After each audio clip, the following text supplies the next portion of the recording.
Hey guys! Ours again! Wala ba kayong mga kamay dyan? So guys, right now meron tayo ditong budget client build natin. Itong AMD Ryzen 3 3200G kung saan gagamitin niya sa office, encoding, internet connectivity, sometimes mga low-end games.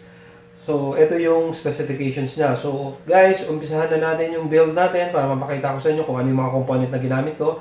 Then, yung specifications na ginamit ko, ilalagay ko dito sa comments ng video sa baba. Okay, guys. So, let's get it on. Let's build in!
Okay guys, maraming salamat sa inyo. Maraming salamat sa mga sumusuporta at mga nanonood ng mga videos ko. So, Aries again guys, na nag-iiwan na habang may buhay, may pag-asa. Don't forget to like, share, and subscribe. See you on my next build.